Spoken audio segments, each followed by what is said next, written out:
Votre enfant est plein d'énergie. Il court partout, il crie, il saute sur le canapé. Vous lui avez répété plusieurs fois d'arrêter, mais il continue et vous êtes au bord de la crise de nerfs. Eh bien, cette vidéo est faite pour vous. Dans cette vidéo, je vais vous expliquer pourquoi votre enfant saute partout et je vais vous donner quelques astuces pour retrouver calme et sérénité dans votre maison. Allez, c'est parti!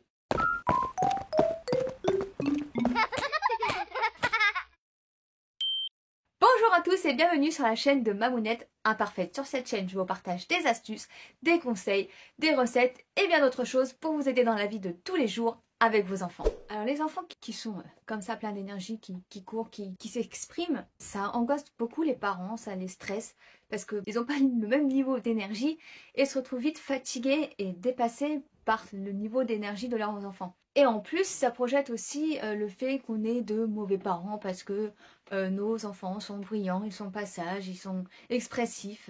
Ce qui est bien dommage puisque non, on n'est pas des mauvais parents parce que nos parents, non pas parce que nos parents, parce que nos enfants sont expressifs. Au contraire, ça m'inquiéterait beaucoup d'avoir un enfant qui reste assis sur un canapé à rien faire. Donc finalement, est-ce qu'on prendrait pas le problème, s'il y en a vraiment un, à l'envers? Eh bien moi je pense que si, parce que justement un enfant qui court, un enfant qui saute, un enfant qui est plein d'énergie, ça veut dire que c'est un enfant qui est en pleine santé, c'est un enfant qui est tout à fait normal, c'est un enfant qui est plein de vie et finalement est-ce que c'est pas ce qu'on veut pour nos enfants? Encore la semaine dernière, je relisais le livre de Maria Montessori et elle mettait en lumière que le mouvement est très important pour les enfants, puisque l'enfant se développe en faisant des mouvements. Le mouvement, c'est un besoin physiologique chez l'enfant. Il déborde de l'énergie, il a besoin de décharger toute cette énergie en courant, en criant, en se dépensant. Alors pourquoi toujours chercher à restreindre les mouvements chez les enfants, à vouloir qu'ils ne bougent pas, qu'ils soient sages comme une image, alors que c'est complètement contre leur nature? Donc dans cette vidéo, je ne vais pas vous donner des astuces pour que vos enfants ils ne bougent plus, soient des enfants tout sages. Je vais déjà vous parler de ce qui restreint les mouvements chez les enfants et qui font que parfois, ce besoin de décharge il est décuplé. Et je vais vous donner des astuces pour permettre aux enfants de rester en mouvement, de bouger, de se dépenser sans retourner toute la maison en toute sécurité. Si ce n'est pas encore fait, n'hésite pas à t'abonner, à activer la petite cloche pour recevoir mes prochaines vidéos. N'hésite pas aussi à mettre un petit commentaire. Si tu ne sais pas quoi écrire, mets-moi un petit smiley avec un pouce. Ça me fera plaisir et ça permettra à ma vidéo de pouvoir être partagée à plus de personnes. N'hésite pas aussi d'ailleurs à la partager. Et puis voilà, je te remercie parce que ça va beaucoup m'aider. Alors qu'est-ce qui empêche les mouvements des enfants?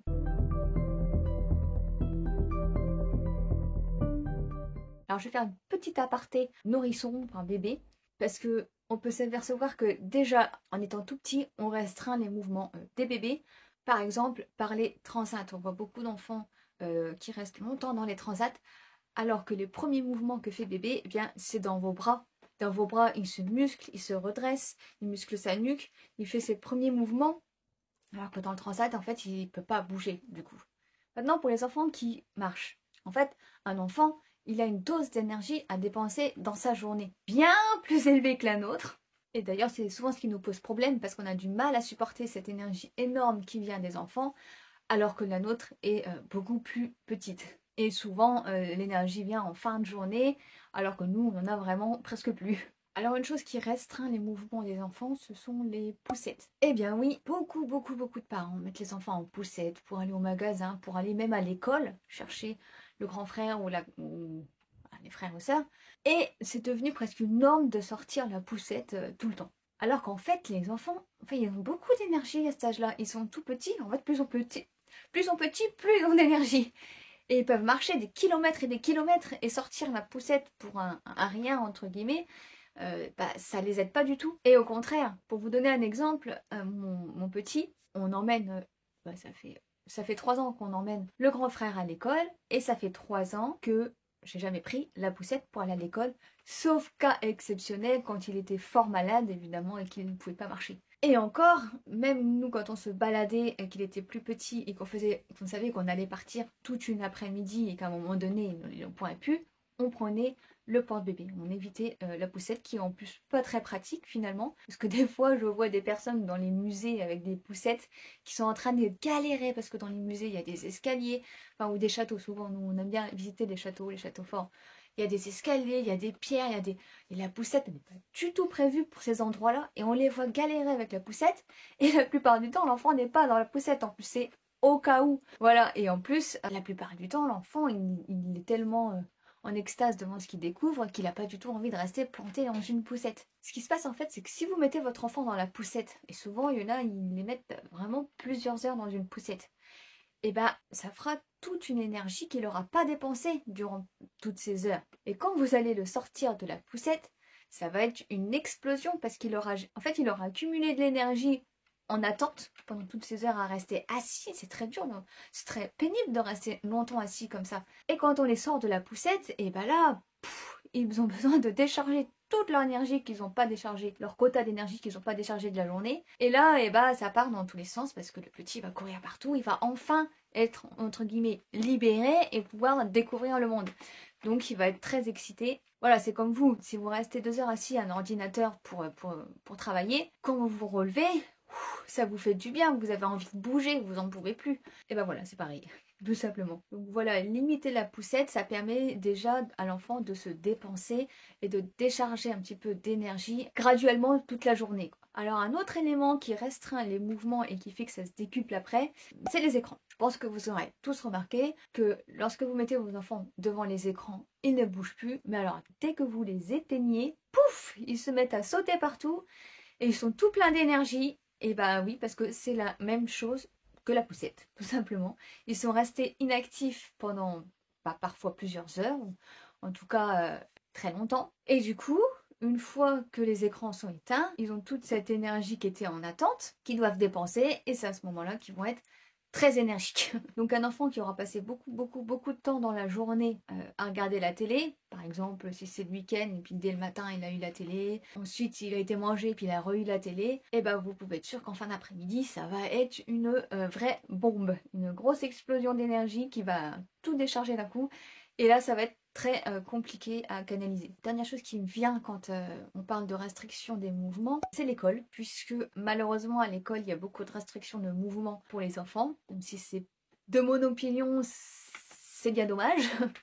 Mais en tout cas, je sais, en tout cas je le vois avec mon fils, quand il rentre de l'école, j'en ai parlé d'ailleurs dans une vidéo où je parle de l'instruction famille et de l'instruction école publique, vous la mettez là, et bien quand il rentre de l'école, en fin d'après-midi, c'est aussi une explosion d'énergie.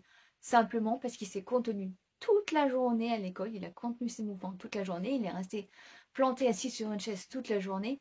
Et quand il rentre de l'école, il faut qu'il décharge toute cette énergie qu'il a accumulée, quoi. Donc c'est pareil que la poussette et les écrans. Du moment que l'enfant reste statique trop longtemps, à un moment donné, il va quand même devoir dépenser cette énergie. Donc il a un quota d'énergie à dépenser dans la journée. Et s'il n'a pas été dépensé progressivement tout au long de la journée, qu'il est resté statique pendant plusieurs heures, et à la fin de la journée, pouf, il y a tout qui se décharge en même temps, hein. Et quand il revient de l'école, c'est souvent sympathique. Comment faire quand vous voyez que votre enfant a un énorme besoin de se dépenser?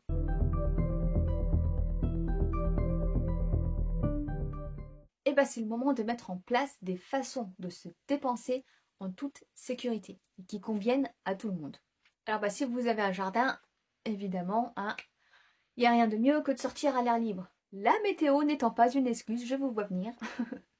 Même s'il pleut, et c'est encore mieux. Enfin, sauf si vraiment il y a un gros orage, évidemment. Mais s'il y a une petite pluie, rien n'empêche de mettre les bottes, les kawaii et d'aller sauter dans l'eau. Et là, c'est tout bénef. Donc voilà, dès que vous voyez que vos enfants sont énervés, si vous avez un jardin, vous pouvez leur dire d'aller se dépenser dans le jardin. Si vous avez un trampoline, d'aller sauter sur le trampoline. C'est le moment de sortir et de s'aérer. Si vous n'avez pas de jardin, il existe d'autres façons de se dépenser à l'intérieur. Il n'est pas exclu d'intégrer un petit trampoline à l'intérieur de votre maison. Non, non, non, c'est pas que pour l'extérieur, c'est aussi pour l'intérieur. Et à ce moment-là, quand vous voyez qu'ils sont très énervés, vous pouvez leur dire d'aller sauter dans le trampoline. C'est le moment d'aller se dépenser. Vous rappelez à vos enfants que quand ils sont pleins d'énergie, vous leur rappelez qu'il y a un endroit pour se dépenser, le trampoline par exemple, ou autre chose. Si vous avez une grande maison et que vous avez la possibilité de créer un petit espace exprès justement pour la dépense d'énergie, bien vous mettez juste des coussins, ce que vous avez envie de mettre, un trampoline, ce que vous voulez, un petit endroit où il puisse escalader, sauter, se dépenser dans la maison. Et quand vous voyez qu'il commence à courir partout dans le salon, là vous leur dites, hop, vous savez où aller, allez dépenser votre énergie à l'endroit prévu. Et là, du coup, il n'y a pas de problème. Parce qu'ils vont pas retourner votre canapé, ils vont pas faire tomber un vase ou je ne sais quoi qui pourrait vous énerver, puisqu'ils seront dans un endroit fait exprès pour se dépenser. Je vais y arriver. Mais ça peut être tout simplement en mettant de la musique à fond. Et oui, j'ai encore fait hier d'ailleurs. Vous mettez de la musique à fond, des musiques que vos enfants aiment bien et qui permettent de danser et de se dépenser à fond la caisse. Vous allez danser avec eux. Ça va permettre également de décharger la pression qui commençait à monter. Vous dansez à fond avec vos enfants, c'est la fête. Et ensuite, une fois que vous voyez, ils vont être un petit peu essoufflés, qu'ils auront bien dansé, vous pouvez remettre des chansons un peu plus calmes pour faire redescendre la tension. Ensuite, chacun pourra repartir à ses occupations parce que vous aurez fait baisser votre tension et les enfants, eux, auront dépensé l'énergie qu'ils avaient besoin de dépenser. Et donc, ils iront retourner à des occupations plus calmes. Vous pouvez aussi les accompagner pour leur montrer des occupations plus calmes. Là, ils seront en état de les faire. Mais si vous leur dites tout de suite non, non, vous sautez pas partout et puis vous leur donnez des trucs plus calmes, ça fonctionnera pas. Tout simplement parce qu'il faut qu'ils dépensent cette énergie. Ils ont vraiment besoin de la sortir. Et s'ils la font pas maintenant, ils vont peut-être réussir à faire un truc calme, mais demi-heure après, ça va revenir. Et peut-être même pire, parce que du coup, ils ont concentré encore cette énergie qu'ils ont retenue encore une demi-heure, mais à un moment donné, elle va sortir quand même. Donc autant la faire sortir de façon convenable, tout simplement. Enfin voilà, il existe tout un tas de choses à faire avec votre enfant pour lui faire dépenser son énergie, à vous de voir dans votre maison vos possibilités, vos idées, mais l'important c'est de ne pas restreindre le mouvement de l'enfant, de lui faire dépenser en toute sécurité et que ça convienne à tout le monde, tout simplement. Et bien c'est tout pour cette vidéo, j'espère qu'elle vous aura plu. On se retrouve très vite, à bientôt.